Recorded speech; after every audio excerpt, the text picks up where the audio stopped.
Même les plus fervents fans de Star Trek sont passés à côté de détails surprenants cachés à la vue de tous dans le vaste univers de la franchise. Depuis plus de 50 ans, Star Trek captive le public grâce à sa narration visionnaire et à ses personnages emblématiques. Dans les coulisses, une multitude de secrets peu connus révèlent à quel point la créativité et la nécessité ont façonné son héritage. Dans cette vidéo, nous allons découvrir 15 des faits les plus fascinants qui se déroulent en coulisses et qui mettent en lumière l'ingéniosité qui anime la franchise. Vous découvrirez que de nombreux éléments caractéristiques de Star Trek n'ont pas été soigneusement planifiés, mais sont nés de défis pratiques. Un exemple frappant se trouve dans la série originale, en particulier avec l'ingénieur en chef Montgomery Scotty Scott.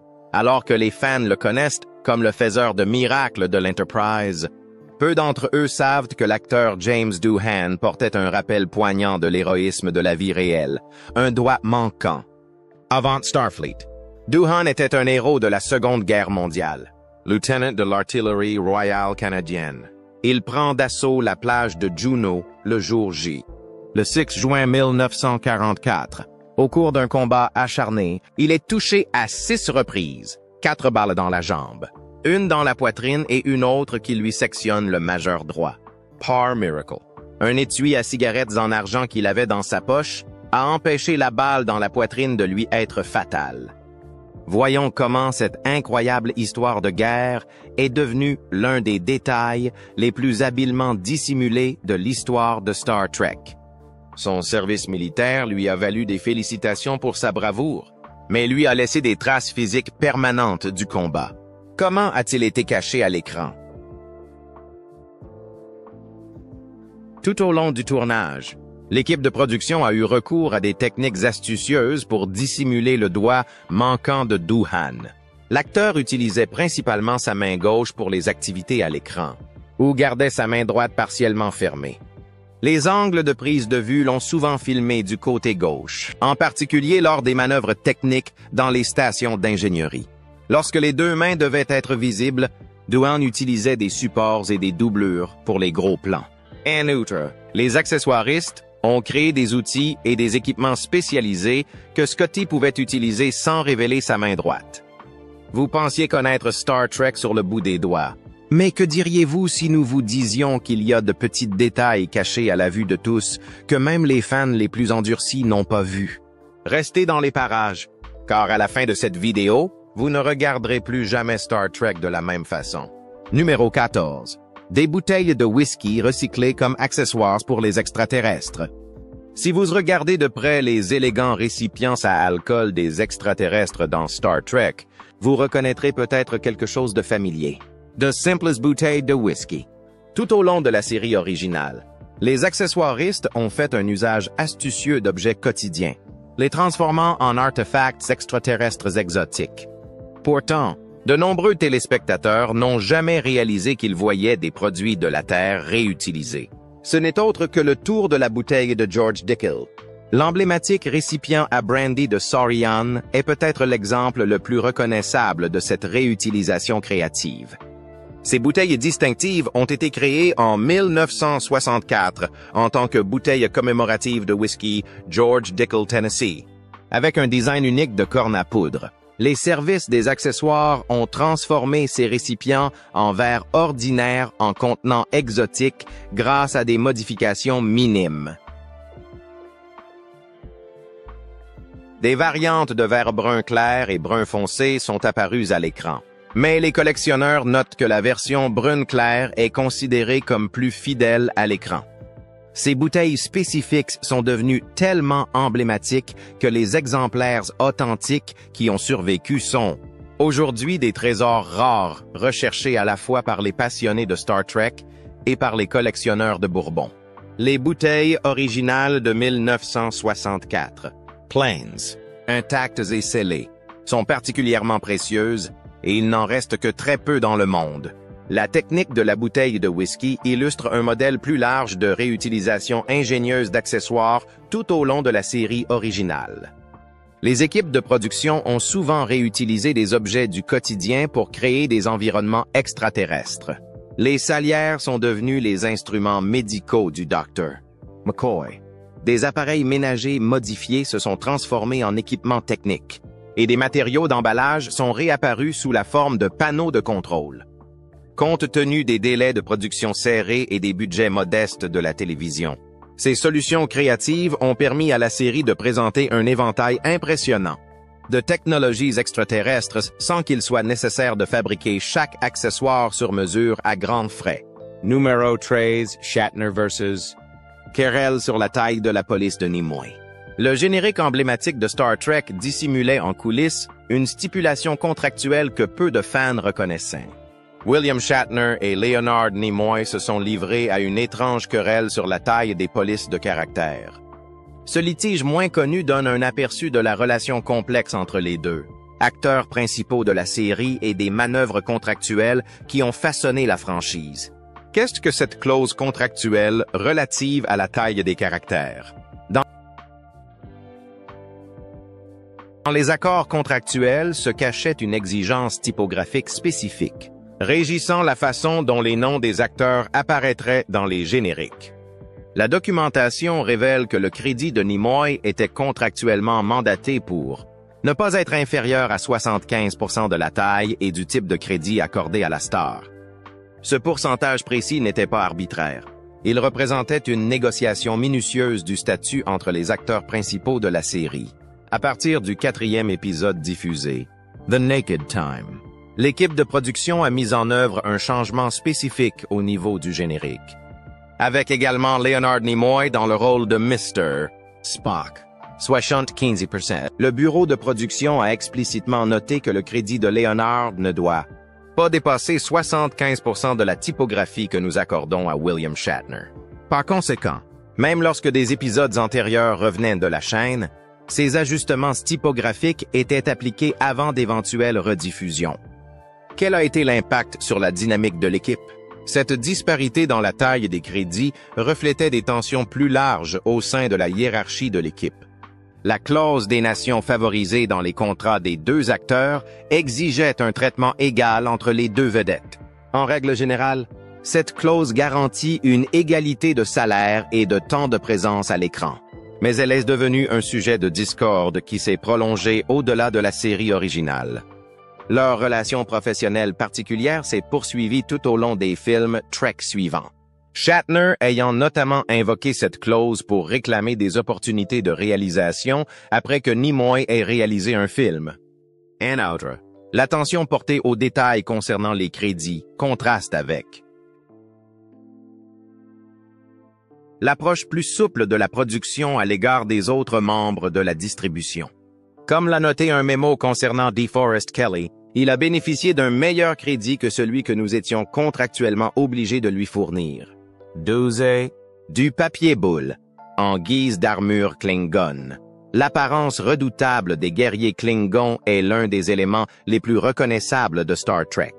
Pourtant, peu de téléspectateurs savent que leur armure intimidante est en partie constituée de papier bulle ordinaire. Ce choix créatif en matière de costumes est représentatif des solutions ingénieuses trouvées en coulisses pour donner vie à l'univers de la science-fiction. Malgré des budgets télévisuels modestes, l'armure Klingon a présenté pour la première fois ses éléments en papier bulle au cours de la première saison de la série originale. Notamment, dans l'épisode de la fin de la première saison, Errand of Mercy, l'acteur John Colicos est apparu dans le rôle du commandant Klingon Corps portant un tsun, costume qui incorporait une bande peinte de papier bulle en guise de boucle de ceinture. Le service des costumes ne s'est pas contenté d'utiliser le matériau sous sa forme reconnaissable. Il l'a transformé en le peignant et en le plaçant de manière stratégique pour créer quelque chose d'extraterrestre et de militariste. Ce matériau spécifique, appelé air scellé par le service des costumes, est devenu un élément caractéristique de l'esthétique Klingon. Pourquoi cela a-t-il fonctionné pour les costumes Klingon? Contrairement à ce que beaucoup pensent, le papier bulle n'était pas une simple mesure d'économie. Selon le costumier Bill Thay, ce choix de matériaux inhabituels découle d'une vision artistique plutôt que de limitation financière. Ma principale approche pour transformer des tissus contemporains en matériaux futuristes consiste à utiliser des éléments hors contexte, explique Bill Thays. La surface texturée du papier boule, lorsqu'elle est correctement traitée, suggère une technologie extraterrestre ou un blindage qui semble tout à fait étranger aux spectateurs terriens. Lorsque les amateurs ont fini par identifier l'humble matériau d'emballage dans les costumes Klingons, ils ont pu apprécier encore davantage l'ingéniosité de la série. En outre, cette révélation a mis en évidence l'efficacité de la tromperie visuelle. Le matériel semblait si naturel dans son contexte de science-fiction que les téléspectateurs n'ont jamais remis en question son authenticité pendant des décennies. La découverte circule aujourd'hui parmi les amateurs de Trek comme une preuve de la capacité de l'équipe de production à résoudre les problèmes de manière créative. Numéro 11. Vaisseau à balle de ping-pong. L'énorme vaisseau spatial extraterrestre qui a affronté l'Enterprise pour la première fois lors de la manœuvre de la Corbomite était impressionnante à l'écran. Mais ce que beaucoup de spectateurs ignorent, c'est que ce vaisseau intimidant a été construit à l'aide de simples balles de ping-pong. Comment des balles de ping-pong sont-elles devenues un vaisseau spatial? Le Fusarius a la particularité d'être le premier vaisseau extraterrestre rencontré dans l'ensemble de la franchise Star Trek. Selon les documents de production, ce modèle remarquable était essentiellement une grosse boule couverte de balles de ping-pong coupées en deux et assez floues. Conçu par Matt Jeffries, la construction du navire a été attribuée à Hua Chang, comme en témoignent les bons de commande de Desilu archivés à l'UCLA. Certaines sources indiquent que la structure était constituée d'une coque en plâtre de Paris avec des balles de ping-pong stratégiquement collées pour créer son apparence distinctive. L'équipe de production a enrichi la maquette d'une paire de gradateurs pour faire pulser la maquette du navire, ajoutant ainsi une impression de technologie extraterrestre à la construction relativement simple. Cependant, la création de cet effet s'est avérée difficile. Les séquences d'effets visuels ont été filmées à la Howard Anderson Company entre juin et octobre 1966, pour un coût total de 17 317 $. Par la suite, ces difficultés techniques ont empêché la diffusion de la manœuvre de Corbomite en tant que premier épisode de Star Trek. Indépendamment des difficultés de production, le vaisseau spatial en forme de balle de ping-pong est devenu un exemple emblématique de la créativité de Star Trek en matière de résolution de problèmes. Lorsque CBS Digital a recréé le Fusarius en tant que modèle CGI pour la série remasterisée en 2006, les artistes des effets visuels sont intentionnellement restés fidèles au design original, tout en ajoutant des détails subtils qui, comme l'a fait remarquer Michael Okuda, auraient probablement dû être présents dès le départ. Il est intéressant de noter que les fans ne s'entendent pas sur les matériaux exacts utilisés. Des analyses plus récentes suggèrent que la surface aurait pu contenir de gros boutons en acrylique avec une tige en forme de dôme et des boutons plus petits et plus dorés aux jonctions, ou une sorte de matériel préfabriqué ou de bijoux fantaisie plutôt que des balles de ping-pong. Quoi qu'il en soit, cette approche ingénieuse de la conception d'un vaisseau spatial extraterrestre représente l'innovation qui a permis à Star Trek de transcender son modeste budget télévisuel. Les fans de Star Trek ont la réputation de tout repérer. Du moins, c'est ce que nous pensions. Mais d'une manière ou d'une autre, ces petits moments furtifs sont passés inaperçus. Vous êtes sur le point de le découvrir. Et croyez-nous, le numéro 1 de cette liste va vous époustoufler. Restez avec nous jusqu'à la fin, car la meilleure surprise arrive tout de suite. Numéro 10. James R. Erreur sur la pierre tombale de Kirk. L'une des premières erreurs de continuité dans l'histoire de Star Trek apparaît sur une pierre tombale qui n'aurait jamais dû exister. Dans le 3e épisode de la série originale, Where No Man Has Gone Before, les téléspectateurs ont été témoins d'une anomalie déconcertante qui allait faire l'objet d'un débat au sein des fans pendant des décennies. L'erreur se produit lorsque le capitaine de corvette Gary Mitchell, qui a développé des pouvoirs psychiques divins après avoir traversé la barrière galactique, crée une tombe pour le capitaine Kirk. Sur la pierre tombale de Mitchell, on peut lire James R. Kirk, alors que dans le reste de la série, l'initiale du deuxième prénom de Kirk est toujours T pour Tiberius. Cette inscription sur la pierre tombale constitue l'une des erreurs de continuité les plus évidentes des premiers épisodes de Star Trek, aux côtés d'autres incohérences de production, comme les uniformes Starfleet sensiblement différents utilisés dans cet épisode. Il est intéressant de noter que l'erreur n'a jamais été corrigée physiquement dans l'épisode lui-même.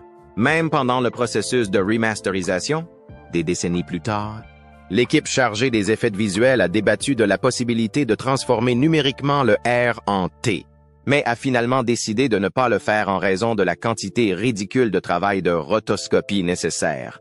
L'explication est venue du créateur de Star Trek, Gene Roddenberry, lui-même.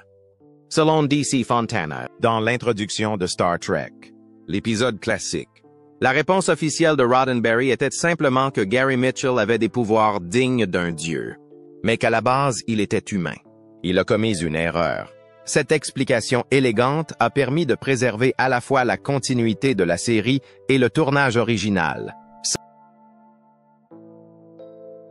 sans nécessité de correction des effets spéciaux. Neuvièmement, l'astuce de la projection arrière du champ stellaire. Alors que l'Enterprise semblait s'élever dans un cosmos infini, le champ d'étoiles derrière le vaisseau du capitaine Kirk était créé par un astucieux trucage visuel qui restait invisible pour la plupart des téléspectateurs. L'équipe imaginative des effets spéciaux a conçu des approches uniques pour simuler l'espace, qui sont devenues la marque de fabrique du style visuel distinct de la série originale. L'équipe de production a utilisé une imprimante optique Hawkesbury pour créer l'illusion d'un voyage dans l'espace. Cet équipement de pointe, unique à l'époque, permettait des réductions de 5 à 1 et des agrandissements de 4 à 1, avec une mise au point automatique continue. Pour créer un champ d'étoiles convaincant, des artistes ont peint des étoiles noires sur un fond blanc, mesurant environ 2,5 mètres sur 3. Ils ont ensuite photographié cette toile et l'ont suivie dans plusieurs directions. À gauche, à droite, en haut et en bas, en utilisant des cartes noires différentes à chaque passage. Ces différents mouvements ont été superposés à des vitesses différentes pour créer l'illusion d'une course de l'Enterprise dans l'espace à une vitesse supérieure à celle de la lumière. Le processus a commencé avec un ciel contenant environ 500 étoiles et s'est terminé avec environ 30 étoiles à chaque passage. Pour les étoiles fixes en arrière-plan, l'équipe a percé des trous de différentes tailles dans de grandes feuilles de papier noir. Celles-ci ont été soutenues par des écrans de diffusion spéciaux et des filtres de couleurs afin d'obtenir l'effet désiré.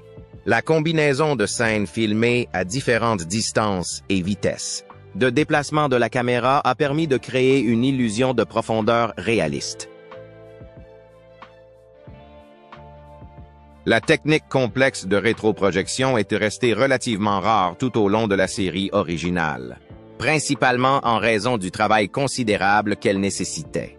Chaque configuration de champ d'étoiles exigeait une préparation méticuleuse et plusieurs passages de tournage.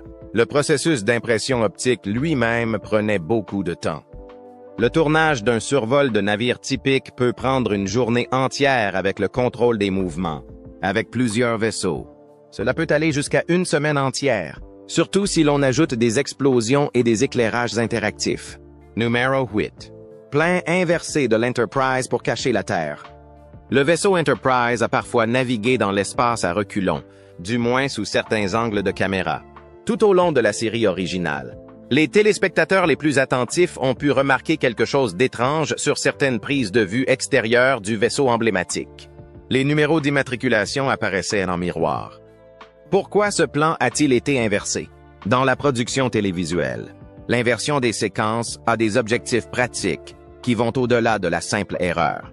Parfois, les équipes chargées des effets visuels inversaient intentionnellement des séquences pour créer de nouveaux plans sans coût de tournage supplémentaire. Cette tactique s'est avérée nécessaire lorsque de la Terre ou d'autres éléments indésirables apparaissaient à l'arrière-plan d'une séquence par ailleurs utilisable. En conséquence, l'équipe chargée des effets retournait le négatif horizontalement, ce qui permettait de supprimer les éléments problématiques, mais créait une image inversée du vaisseau. Ces raccourcis de production passaient généralement inaperçus du grand public, mais ils créaient de subtiles erreurs de continuité qui ont perduré pendant des décennies. Comment les fans l'ont-ils repéré? En y regardant de plus près, les passionnés de Trek ont identifié ces plans inversés en examinant les marques d'immatriculation de l'USS Enterprise.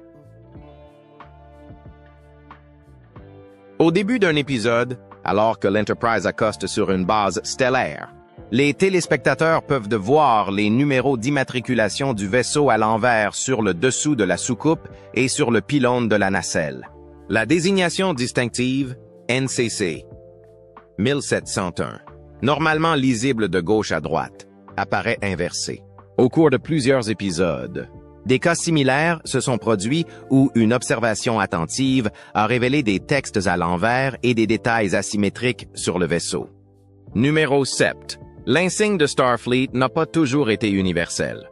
L'emblème de la flèche porté fièrement sur l'uniforme du capitaine Kirk est l'un des éléments les plus méconnus de l'histoire de Star Trek. Même les spectateurs de longue date passent souvent à côté d'un détail crucial. Dans la série d'original, ce célèbre insigne n'était pas censé représenter l'ensemble de Starfleet. Il identifiait spécifiquement les membres d'équipage servant à bord de l'USS Enterprise. En examinant attentivement certains épisodes, on constate que des emblèmes distincts propres au vaisseau sont visibles lorsque des équipages d'autres vaisseaux apparaissent. Le personnel de l'USS Exeter portait un cercle traversé par une pointe, comme on peut le voir dans The Omega Glory. Quant au vaisseau défiant, il arborait un delta creux sans l'arrière-plan étoilé de la toile tolienne. Les ingénieurs des bases stellaires arboraient un insigne en forme de spirale, mais ces différences subtiles passaient souvent inaperçues aux yeux des spectateurs occasionnels. Cette attention méticuleuse aux détails reflète l'expérience militaire du créateur Gene Roddenberry et sa compréhension des insignes d'unité. Quand la flèche est-elle devenue l'emblème standard? Après le succès sans précédent de la mission originale de 5 ans décrite dans la série, le commandement de Starfleet a pris une décision remarquable. Il a adopté la flèche de l'Enterprise comme emblème standard pour l'ensemble de l'organisation. Cette transition s'est produite entre la série originale et Star Trek. Le film, où tous les officiers de Starfleet ont soudainement porté l'insigne familier. L'explication dans l'univers suggère que ce changement a honoré les exploits légendaires de l'équipage de Kirk, transformant l'emblème spécifique de leur navire en symbole universel de Starfleet. Saviez-vous que les productions suivantes ont maintenu une cohérence remarquable avec ce concept? Star Trek, The Next Generation, Deep Space Nine et Voyager ont tous utilisé le motif de la pointe de flèche, mais avec des variations propres à leur époque. Fait fascinant, Star Trek Enterprise, qui est un prequel se déroulant avant la série originale, a délibérément évité la pointe de flèche, utilisant à la place un emblème ovale distinctif antérieur aux variations d'insignes observées à l'époque de Kirk. Cette réflexion visuelle a permis de créer une évolution cohérente du symbolisme de Starfleet dans l'ensemble de la franchise. Sixièmement, la réutilisation de l'arrière-boutique de Mayberry. Dans un croisement inattendu entre la science-fiction et les petites villes américaines, les rues que les capitaines Kirk et Spock ont parcourues dans 2 épisodes, emblématiques étaient littéralement le même terrain où le shérif Andy Taylor patrouillait. Ce partage ingénieux des décors entre 2 univers télévisuels très différents représente l'un des secrets de production les plus fascinants de la série classique. Saviez-vous que la production partageait des décors avec le Andy Griffith Show? La ville fictive de Mayberry, en Caroline du Nord. Du Andy Griffith Show s'est transformé en paysage extraterrestre et en décors historiques pour la série originale de Star Trek. Cette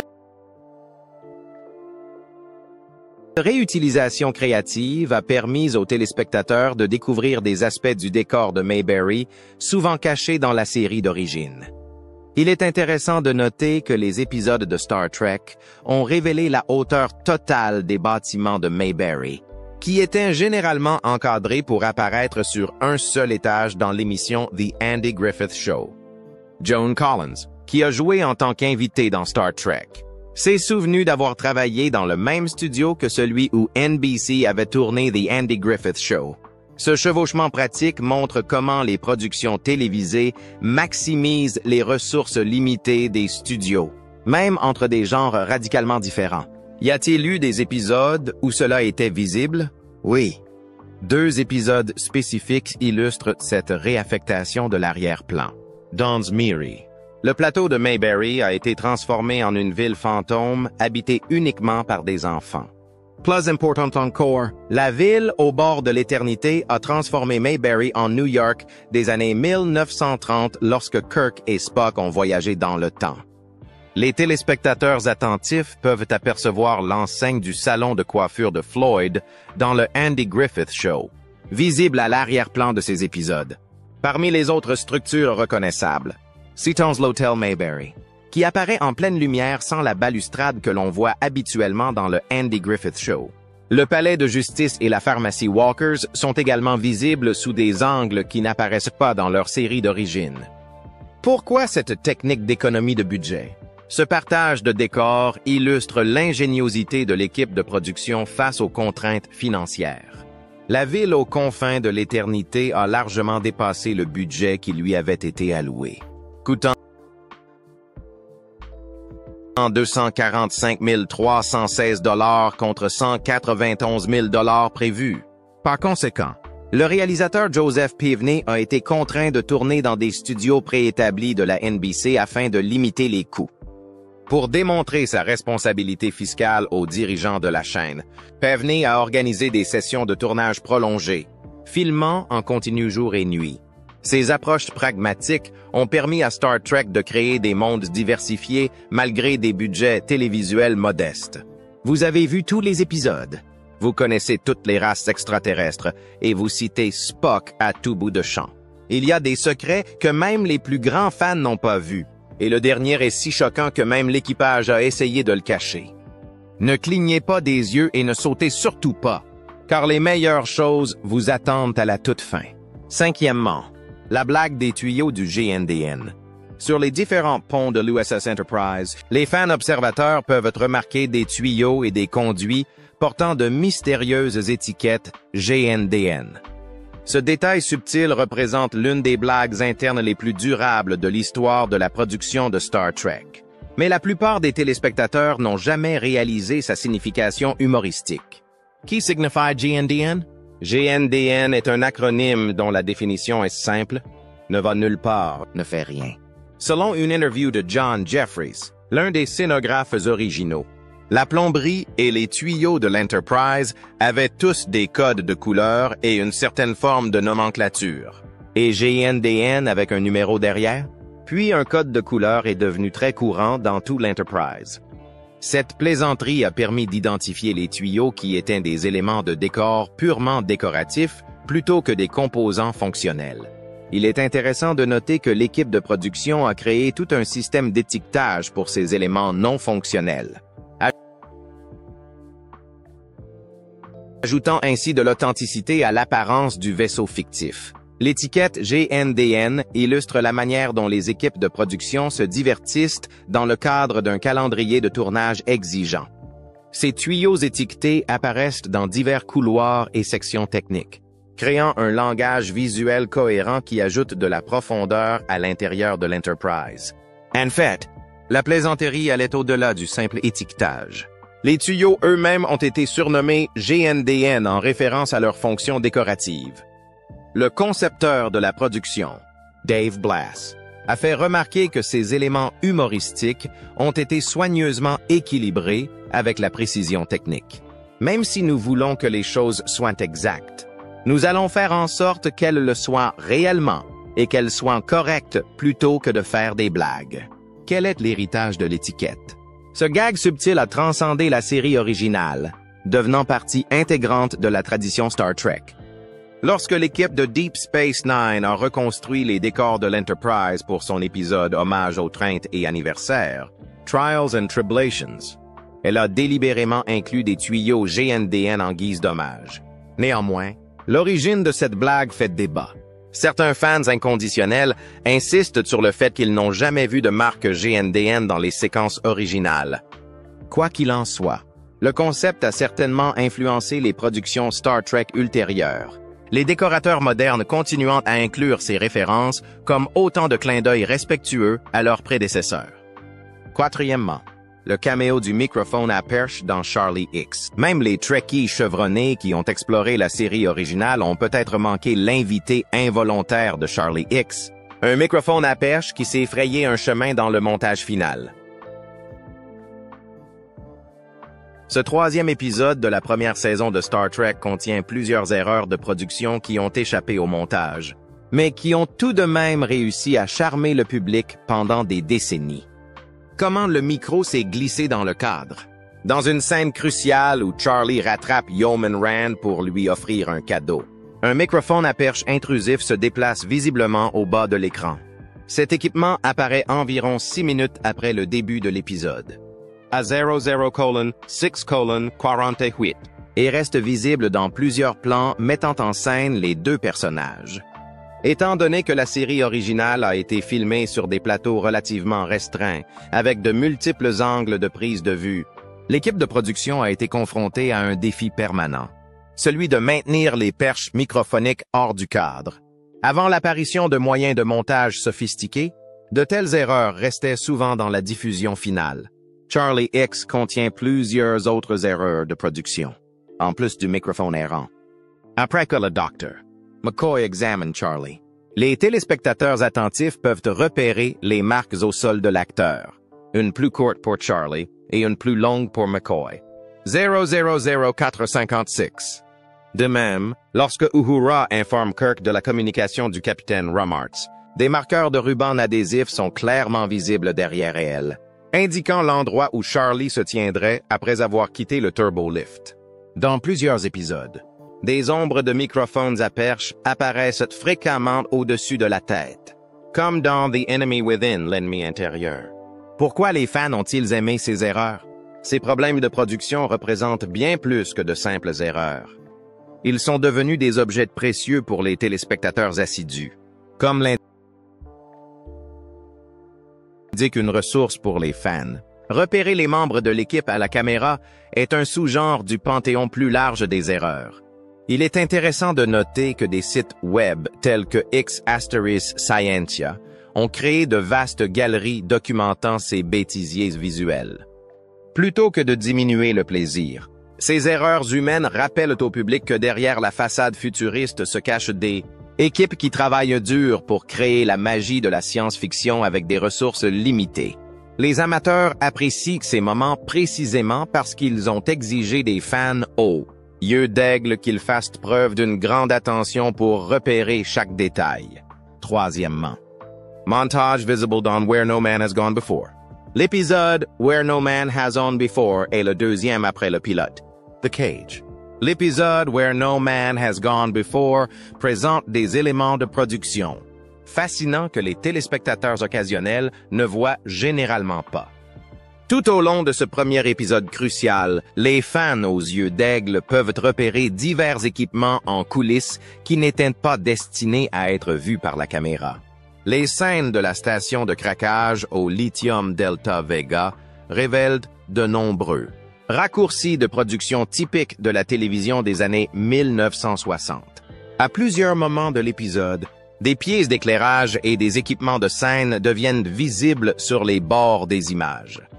Plus particulièrement, lors de la confrontation entre Gary Mitchell et Kirk dans la salle de contrôle de la station, on peut apercevoir des supports d'échafaudage métallique derrière les murs du décor. En outre, des câbles électriques serpentent sur le sol dans certains plans, car l'équipe de production a travaillé avec des ressources limitées pour créer ce qui allait devenir un univers de science-fiction emblématique. Ces éléments apparaissent principalement lors de plans larges. Lorsque la caméra filme le face-à-face dramatique entre Mitchell et Kirk. Pour les spectateurs contemporains habitués à des productions parfaitement léchées, ces éléments visibles perturbent immédiatement le monde fictif. Pourtant, pour les spectateurs de l'époque, ces aperçus derrière le rideau étaient souvent négligés, car ils se concentraient sur le récit lui-même. Curieusement, certains téléspectateurs modernes qui regardent Star Trek pour la première fois déclarent que ces imperfections techniques leur permettent de mieux apprécier la créativité du budget réduit qui a propulsé Star Trek sur le devant de la scène culturelle.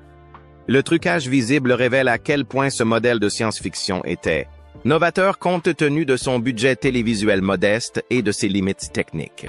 L'épisode Galileo Sept révèle des problèmes de production fascinants qui mettent un temps. Évidence la frontière entre l'univers fictif de Star Trek et l'humble réalité des studios. Tout au long de cette intrigue tendue autour d'une navette échouée, des aperçus involontaires derrière le rideau offrent aux fans d'aujourd'hui un aperçu des défis de la production télévisuelle des années 1960. En regardant de plus près des scènes clés, les spectateurs peuvent repérer des moments où l'illusion s'effondre complètement. Suivant les instructions de Spock pour électrifier l'extérieur du vaisseau, il se tourne dans le compartiment arrière, révélant par inadvertance le bord de la navette derrière lui. Des plus, lorsque McCoy et Boma transportent le corps de Gaetano à l'arrière de la navette, le haut de la toile de fond bleu du décor devient clairement visible à travers l'embrasure de la porte. Ces ruptures momentanées de la continuité se poursuivent tout au long de l'épisode. Lorsque la caméra pivote pour simuler le point de vue d'un membre d'équipage, la partie supérieure de l'arrière-plan devient visible jusqu'à ce que la caméra se dépêche de faire un panoramique vers le bas. Quels sont les défis des effets pratiques? Le paysage accidenté qui entoure la navette démontre à la fois l'ingéniosité et les limites des techniques d'effets pratiques. Lorsque les lances frappent ce qui semble être de la roche solide, les spectateurs observateurs peuvent remarquer que la surface oscille de manière anormale.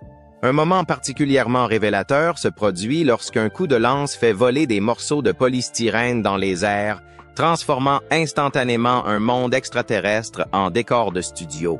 Au-delà de la navette elle-même, des difficultés techniques apparaissent même pendant les scènes de pont. Après que Spock a allumé le combustible de largage, des ombres provenant de l'équipement de la caméra se déplacent visiblement sur la console de pilotage. La remasterisation de la série originale de Star Trek a été confrontée à des défis uniques par rapport aux émissions contemporaines, alors que des productions plus récentes comme Friends pouvaient accéder aux négatifs originaux. L'équipe chargée des effets de Star Trek ne disposait que de tirages originaux en 35 mm.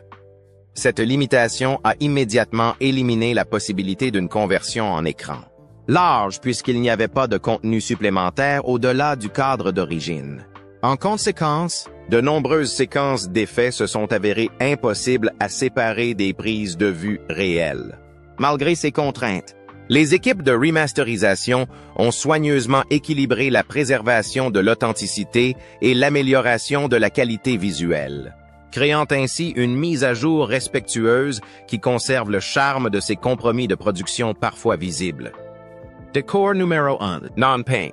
Dans Errand of Mercy, les téléspectateurs les plus attentifs peuvent apercevoir du bois brut, Non-Paint, pendant les moments intenses de Errand of Mercy, exposant ainsi des réalités de production qui restent généralement cachées au public.